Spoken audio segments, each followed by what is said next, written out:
Well, it's not every day a former funeral home gets a second life, so what's happening inside this 1940s building in St. Paul is anything but ordinary. After sitting empty for years, it's now home to puzzles, secrets, and some seriously immersive experiences. So we're talking trap doors, hidden clues, even a full apothecary, whatever that is. Hutch from KS95 is live at what could be the nation's hottest escape room, where the past meets a mysterious present. Hi, Hutch. You know, I always wonder how Chris is going to throw to me. How am I going to get an apothecary theme and him going, huh? What is that? an apothecary? I don't even know what it is, What Chris. What is an apothecary? Jamie, real quick here. Yeah. Apothecary is where you brew potions.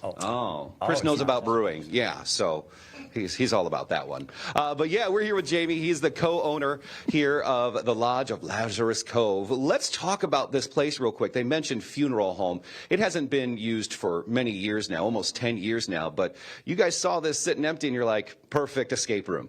Exactly. We checked out the building. We didn't really intend to buy a funeral home, but we walked through it and we thought this was the perfect place to create something really exciting and new. You know, you gave me a tour earlier, and let me tell you, it is a true funeral home. Upstairs, which we'll see in a little bit, you guys have to come back and check it out. That was where, obviously, the caretakers lived. Downstairs is where they prepped the bodies, and here is where the visitation and the funeral would happen. So there's a lot of space here, and right now you're utilizing the first and second floor, but some big plans for the embalming room area.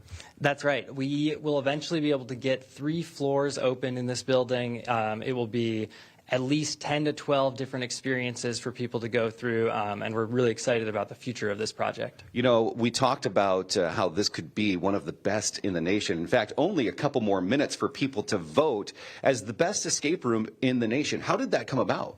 Well, Newsweek, some people from Newsweek came here and checked the place out and nominated us themselves, and we're up against, I think, 20 other great escape room companies, but we're hoping we get a lot of votes. You know, as we take a walk here and we show you what people could see, you know, it's more than just an escape room. And in fact, we're going to talk a little bit about how people have to get into the rooms before they do the escape part.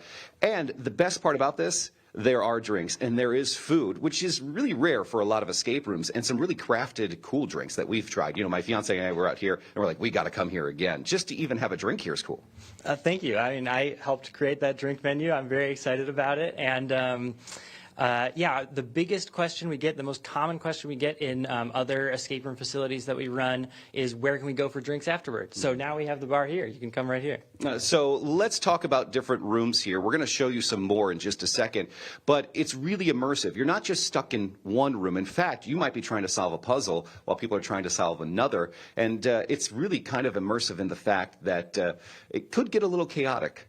That's absolutely true. There's lots of groups coming and going at the same time. It feels very lively and very exciting.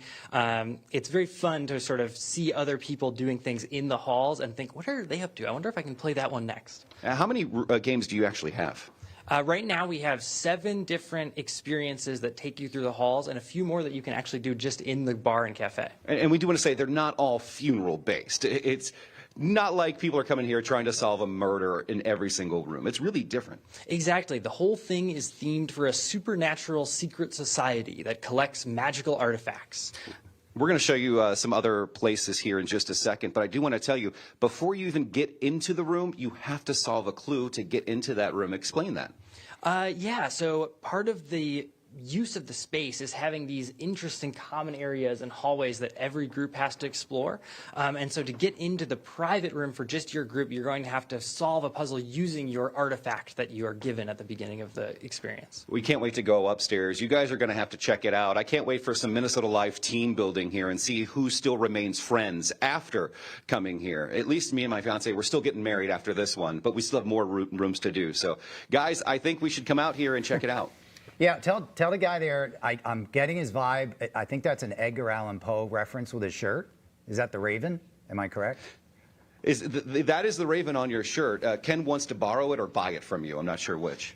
For the right price, I mean. Everything's for sale, baby. Hey, thanks, Hutch. It is. We'll Thanks, check guys. in with you in just a few minutes.